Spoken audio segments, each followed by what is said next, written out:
Bienvenue à Ponferrada. Nous sommes toujours dans la région de Castille et Léon. Nous sommes un tout petit peu plus loin par rapport à Léon, à peu près à 100 km. Et nous allons visiter cette ville de Ponferrada qui est assez particulière, notamment évidemment par sa localisation, puisque là on est revenu en plein dans les montagnes. Il y a les pics d'Europe pas très loin, et puis il y a des montagnes enneigées vraiment à portée de vue ici. Et surtout son centre historique, et notamment son château. Regardez-moi ça, l'un des châteaux les plus grands de cette zone est encore plutôt en bon état. Donc on va aller visiter ce château et visiter tout le centre-ville historique de Ponferrada. C'est parti.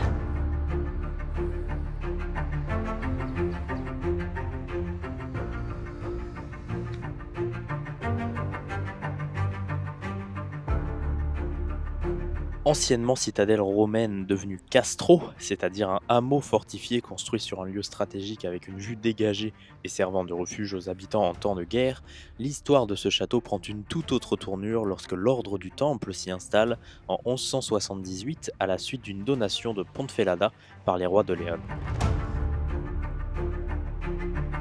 Bon, assez particulier ce château, vraiment magnifique. On va rentrer dedans et puis on va voir ce que ça nous réserve, mais franchement l'enceinte est quand même assez bien entretenue, assez bien conservée et ça a l'air vraiment grand, donc c'est parti.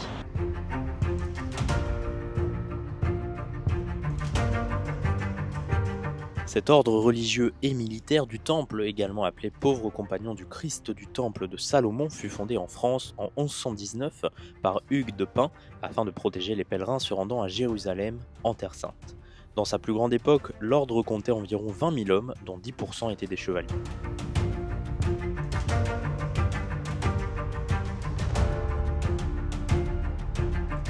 Bon, ça y est, on y est, on est rentré dans ce fameux château. Le soleil nous éblouit presque, là c'est assez particulier. Je suis un peu sur les hauteurs déjà, juste derrière donc l'entrée principale avec ces deux petites tourelles. Et franchement, c'est assez impressionnant, il n'y a personne quasiment, donc ça c'est parfait, on va pouvoir prendre le temps de visiter ce château tranquillement. Et puis voilà, je vous emmène avec moi.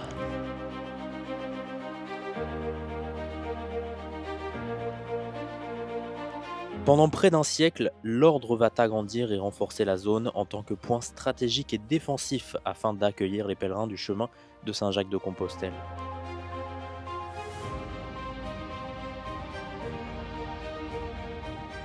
Bon, évidemment, comme tous les châteaux, de manière générale, et ici en l'occurrence à Castille et Léon, étant donné que c'était un terrain assez montagneux, assez vallonné, eh bien les châteaux étaient construits en général sur les hauteurs et sur la partie la plus haute de la ville. Donc là en l'occurrence à Ponferrada, pour aller jusqu'au château et jusqu'à la vieille ville, il faut monter un petit peu. C'est la partie la plus haute et on domine vraiment toute la vallée jusqu'aux montagnes évidemment qui nous entourent. Mais on a quand même une vue vraiment sympa sur tout le reste. Juste derrière nous là c'est la basilique, on va y aller bien évidemment juste après. C'est elle qui domine le château, presque on va dire, avec notamment sa tour. Mais voilà, là on est vraiment sur la partie centrale de la vieille ville de Ponferrada, qui n'est pas une énorme ville, il y a à peu près 60 000, 70 000 personnes je crois qui y vivent, donc c'est pas non plus minuscule, mais il y a cette partie ancienne et une plus grosse partie récente dans laquelle on ira faire un petit tour juste après, mais c'est pas ce qui nous intéresse le plus aujourd'hui. Allez, on continue de découvrir ce château de l'intérieur.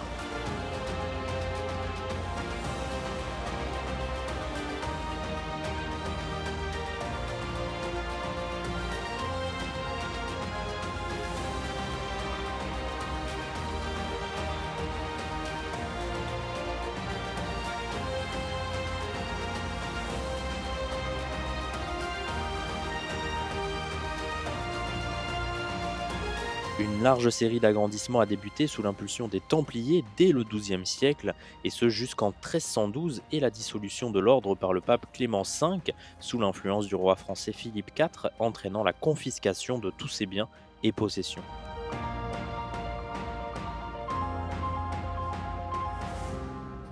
Bon là je suis arrivé dans une tour, et en gros ce que je suis en train de faire c'est que je suis en train de longer les remparts. Alors, j'essaie de ne pas me cogner la tête parce que les portes sont vraiment minuscules. En réalité on n'a pas trop le choix en fait, on est obligé de suivre un petit peu un chemin. Donc voilà, on suit là pour l'instant tout le tour du château, on est sur les remparts. Et puis ensuite normalement je pense qu'on pourra rentrer vers l'intérieur. En sachant que voilà, il y a un petit musée etc. sur cette histoire ici du château et de Ponferrada de manière générale. Donc on se laisse guider.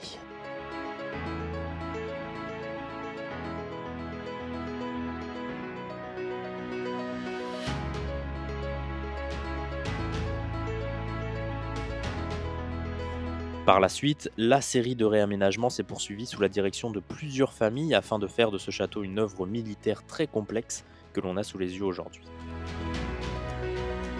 Bon, là j'ai fait plusieurs petites pièces comme ça à l'intérieur des tours, et là il y a un endroit assez intéressant. Regardez cette petite entrée, on va aller jusqu'au bout. Alors il faut baisser la tête toujours, hein, puisqu'ici c'est compliqué d'être un peu plus grand que 1m50.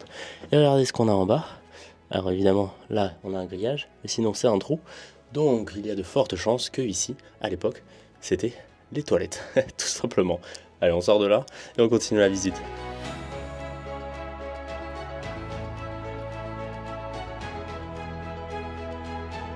La première phase post-templier débute en 1340 sous l'impulsion de Don Pedro Fernandez de Castro, seigneur de Ponferrada. Il fait construire notamment 4 tours érigées entre les XIVe et XVIe siècles.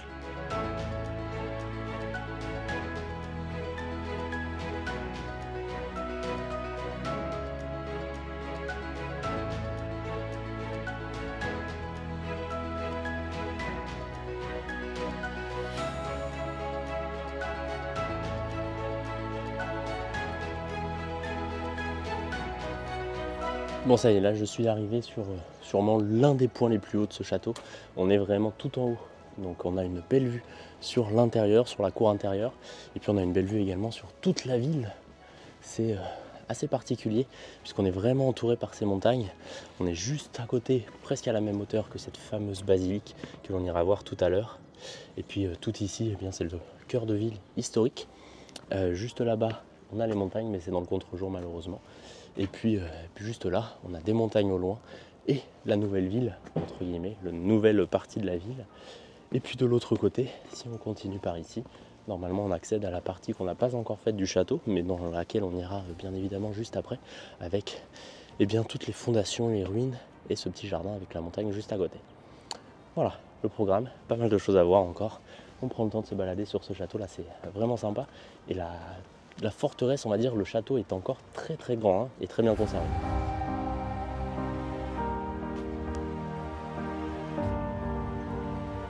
Au XVe siècle, le premier comte de Lemos, Don Pedro Alvarez Osorio, fit construire 5 nouvelles tours le long du périmètre de la muraille. Ce sont d'ailleurs celles que nous pouvons encore observer aujourd'hui. Il fit construire le nouveau palais, l'entrée principale et plusieurs anciens éléments comme la mine ou la grotte de la mort.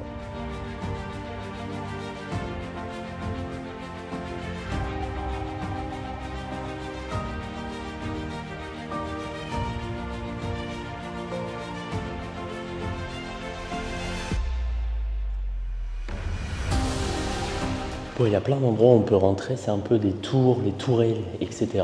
Donc là, en l'occurrence, on est dans l'une d'entre elles, avec beaucoup de hauteur sous plafond pour le coup. Et juste ici, des petits bancs posés à côté de la fenêtre. C'est assez typique, ça, des châteaux, des tours, des forteresses médiévales. Bref, on va repartir, on continue de se balader, toujours dans le château. On est en train de suivre le petit chemin là, mais plutôt sympathique. Bon, et là je suis parti pour monter tout en haut de la tourelle, un escalier pas très large, assez particulier.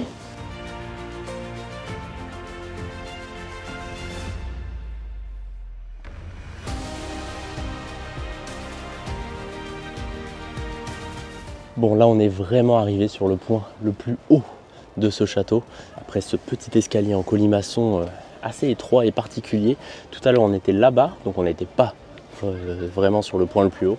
Là on y est arrivé, on a vraiment une superbe vue, la panoramique, quasi à 360 degrés, c'est assez exceptionnel comme vue, avec les montagnes au loin là, les montagnes enneigées, magnifique.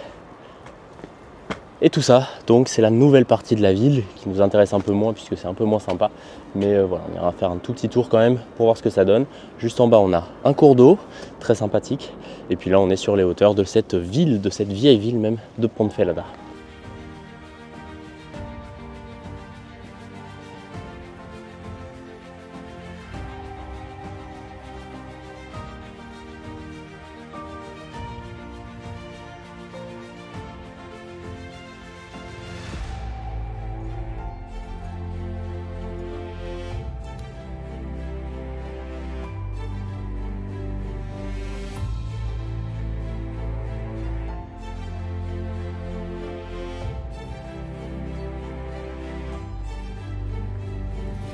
Juste derrière moi, c'est la partie que l'on a vue ensemble, la partie qui est la mieux conservée. Ici, on a des ruines avec notamment les fondations. Et puis, on a quand même toutes les remparts qui sont encore debout ici, sur quasiment tout le tour du château. Et puis quelques petites zones où il reste encore des anciennes pierres, des anciens murs. Et ensuite, ils ont réhabilité des bâtiments dessus pour notamment faire des musées ou des salles. Voilà, ce genre de choses. Mais bon, bref, dans tous les cas, ça reste assez sympa. On a une superbe vue, bien évidemment, sur toute cette nouvelle ville et sur les montagnes, plutôt sympathique. Donc on va faire le tour, mais on a presque terminé la visite du château.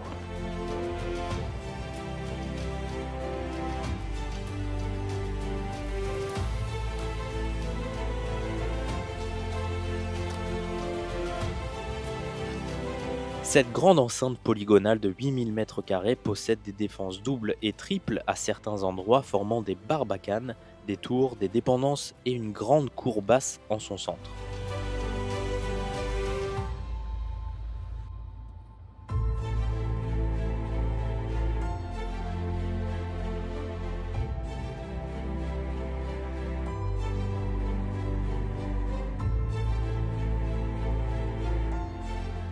Bon, bien évidemment, comme tout bâtiment historique, ce château a connu plusieurs histoires.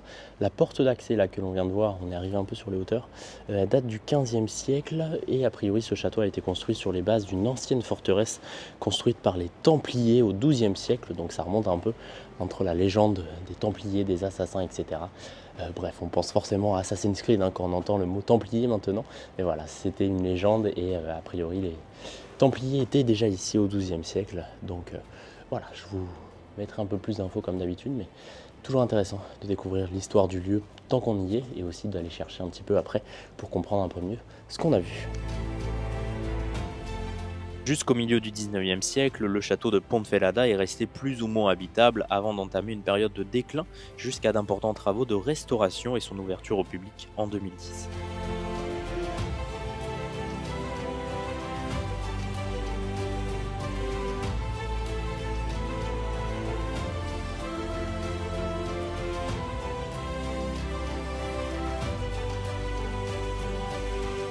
Bon, et juste là, on a une reconstitution, puisqu'on voit bien que c'est pas d'actualité, enfin c'est pas d'origine plutôt, pardon, du patio qui datait à l'époque du 15e siècle et qui tout simplement permettait de vivre, puisque voilà, c'était aussi un lieu de vie, le château, en plus d'être un lieu de résistance, etc.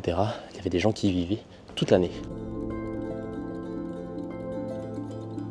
À l'intérieur, plusieurs salles sont dédiées à la bibliothèque des Templiers avec près de 1400 ouvrages, ainsi que le centre de recherche et d'études historiques de la ville.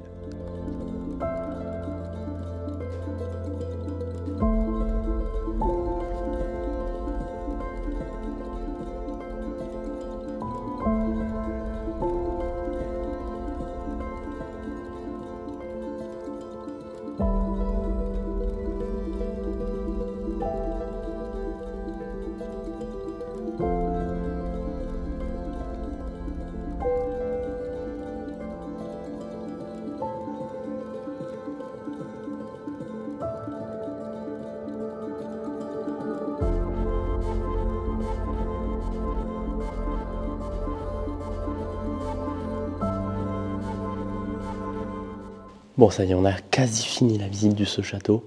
Ici, on a une salle de réception absolument magique à l'intérieur de cette zone, de cette pièce en pierre. Franchement, super jolie. On va ressortir, on va repartir dans la cour et puis on va continuer de se balader dans la ville de Ponteferrada pour continuer de découvrir cette vieille ville assez historique. Elle n'est pas très grande, mais voilà, il y a quand même quelques belles petites choses à voir. Donc c'est parti.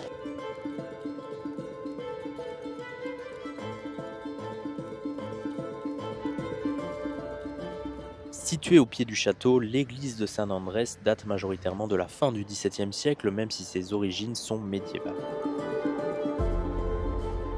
Bon, ça y est, je suis revenu en bas de ce fameux château.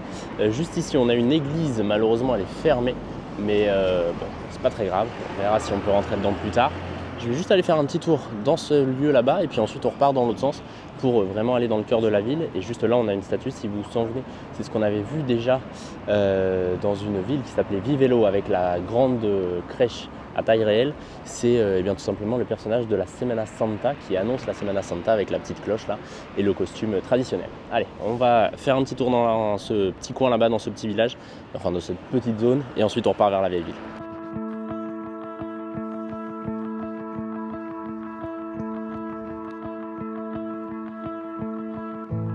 Ponferrada est inspiré de Pons Ferrata, en lien avec le pont renforcé en fer dont la construction fut ordonnée par l'évêque Osmundo au XIe siècle afin de faciliter le passage du fleuve Sil aux pèlerins du Camino Frances vers Saint-Jacques de Compostelle.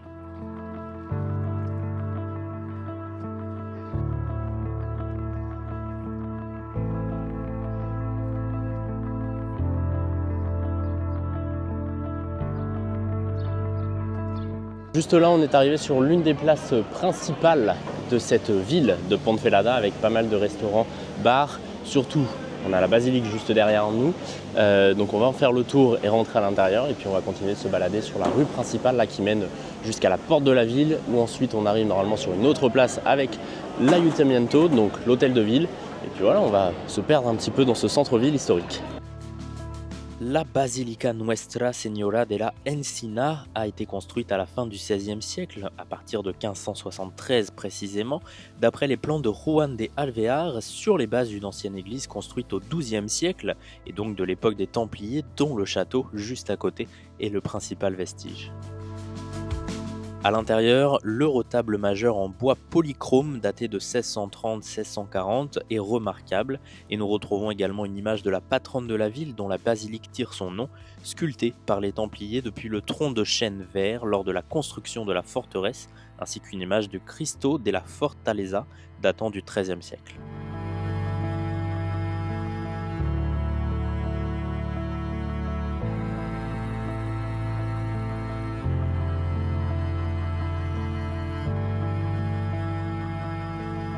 « 20 ans après le début des travaux, la construction est remise en question lorsque l'architecte décède et que l'argent commence à manquer. Ce n'est finalement qu'en 1733 que le clocher, frappé par l'orage, est remonté et que le temple est enfin considéré comme achevé, soit plus de 150 ans après. Ce n'est qu'en 1958 que la Virgen de la Encina est officiellement reconnue comme patronne de la ville et que l'église devient basilique, induisant plusieurs restaurations au début du XXIe siècle. La tour de l'horloge, avec sur la partie inférieure l'arc ou la porte de las Heras, qui est la dernière porte de l'ancienne muraille médiévale encore conservée aujourd'hui parmi les 5 portes d'accès qui étaient orientées vers les 4 points cardinaux et qui faisaient partie du mur défensif de la ville afin de protéger le château à l'intérieur. Bon, je suis rentré dans une sorte de palais qui a été réhabilité en musée et qui retrace l'histoire un petit peu de la ville et de la région depuis l'époque romaine jusqu'à nos jours. Donc voilà, c'est parti, j'ai payé 1,35 € pour rentrer et pour rentrer dans le château j'ai payé 6 €. À chaque fois il faut payer un peu, mais bon, comme on sera là peut-être qu'une seule fois dans notre vie, autant le faire. Allez, on visite ce musée et on repart dans la ville.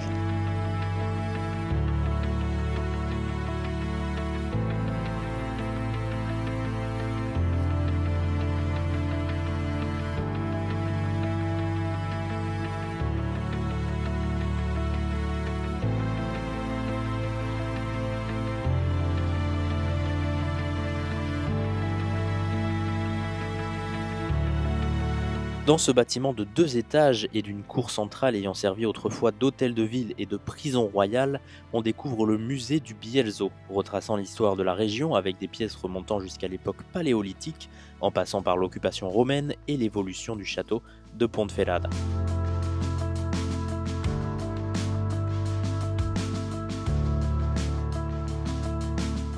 Bon, et bien évidemment, nous sommes sur le chemin français de Compostelle, le Camino Frances, donc le chemin original, et on a une petite exposition là justement sur ce chemin de Compostelle avec plusieurs petits monuments, des cloches, des statues, etc. Donc voilà, ça on en a déjà vu pas mal dans les précédentes vidéos.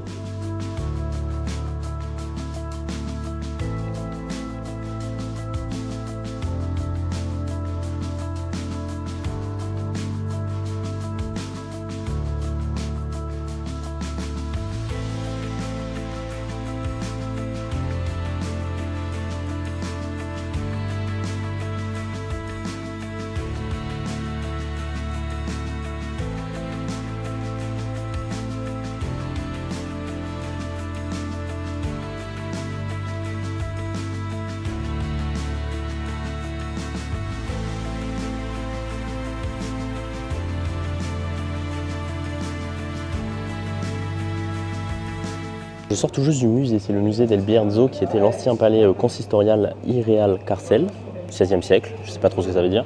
Juste à côté on a le couvent de las Concepcionistas et juste là donc on a cette fameuse porte de la ville. On va passer de l'autre côté pour aller sur la place principale de cette ville et donc voir l'hôtel de ville et puis ensuite on continuera de se balader un peu dans les petites rues du centre-ville historique.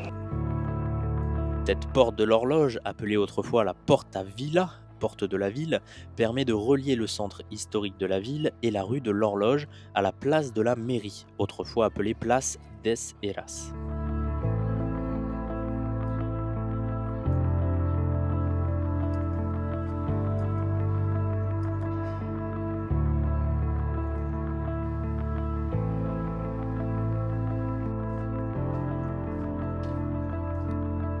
L'horloge ne fut installée qu'au début du XIXe siècle et se trouve dans le deuxième corps.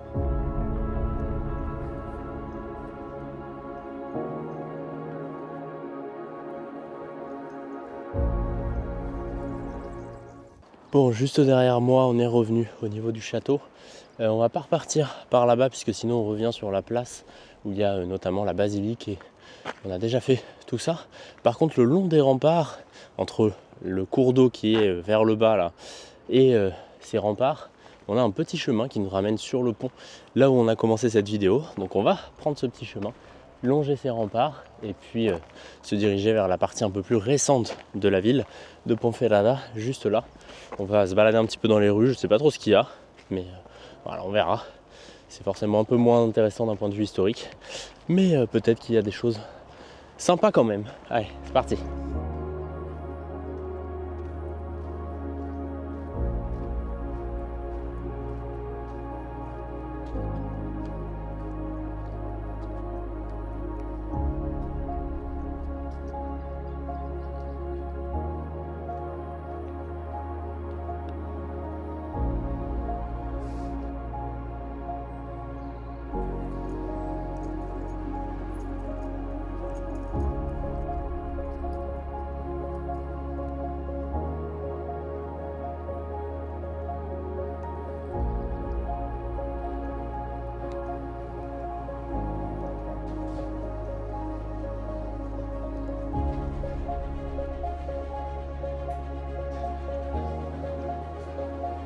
Juste derrière moi, le marché municipal, le mercado municipal, avec 95% de boucherie, c'est incroyable.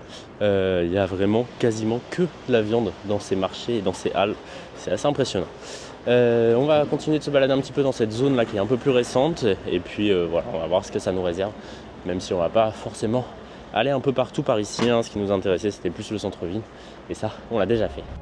Commandée en 1941 et débutée en 1951, la construction du nouveau temple dédié à San Pedro est encore aujourd'hui inachevée, en témoignent les deux tours coupées en deux.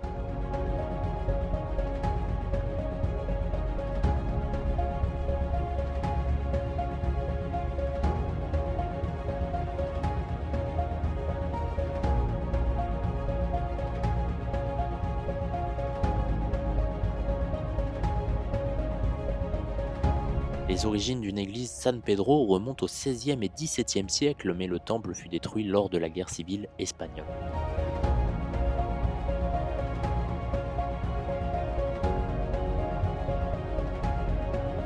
Comme prévu et comme tu peux le voir, hein, c'est majoritairement des immeubles. C'est pas très intéressant. Donc on va s'arrêter là pour aujourd'hui et pour cette visite de Ponferrada. Je ressortirai quand même un peu ce soir pour voir ce que ça donne avec le château éclairé, etc. Donc moi je vous dis à très bientôt pour une nouvelle vidéo. N'oubliez pas de vous abonner à cette chaîne et de me rejoindre sur Insta, TikTok, c'est guillaume.lre. Et je vous laisse voilà, des petites images de Ponferrada de nuit pour voir un peu ce que ça donne quand c'est illuminé. Allez, à très bientôt, ciao.